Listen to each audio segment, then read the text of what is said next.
Be responsible and do it a year ago, I suppose. But yeah, I wish I would have, but I didn't. Starting today, you're going to need a real ID to fly domestically or enter federal buildings. It's a security measure that officials have worked to enforce now for more than 15 years. Our Lauren Lennon joining us from the Mount Pleasant DMV. And Lauren, you spoke with people at the DMV this week who were there to get a real ID. What did they tell you? Yeah, Mel, well, we definitely met a mixed crowd yesterday at this Mount Pleasant DMV location. Now, some people telling me they got their real IDs as early as years ago when officials first announced that requirement. Others were just getting theirs this week, saying that this was their third or fourth time coming to the DMV to get their real ID. Now, when we got here yesterday, that line for the DMV went out of the office and wrapped around in the hallway. Now, not everyone in line was getting their real ID, but we did speak with a few people who were. They told us this wasn't the longest it had been that day. Some people saying the line earlier in the morning was even longer. And the sight of those long lines leading up to the deadline did turn some people away at first. Every time I went, the line was so long. I didn't realize it was the real ID. I thought it was just a long line that day. And so I kept coming back to see if it was just that one day it was bad.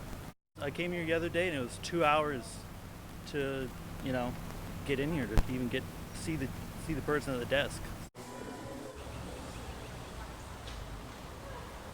Now, I also asked people about their thoughts overall on the new requirement. Some said if it makes processes safer and provides more security, they were all for it. Other people were frustrated for having to head to the DMV and get this extra form of ID. Now, based off what we heard yesterday, we are expecting some lines to form as we get closer to the opening time of this DMV location. We'll be out here throughout the morning and provide those updates and give you kind of a first-hand look at the DMV this morning. Mel?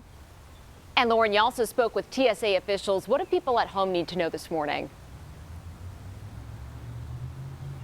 Yeah, one thing that TSA officials emphasized when I spoke with them about a month ago ahead of today was that to think of today more of an enforcement date rather than a deadline. So if you don't think that you're going to be traveling or entering a federal building anytime soon, then maybe getting your real ID isn't a priority for you. And that's okay. You can still get it after today. Today just means that they're going to start enforcing it and requiring it when you go to the airport or those federal buildings. Now, you can still fly domestically if you don't have a real ID. You just need another form of acceptable ID, which could be something like your passport to get through security. Back to you, Mel.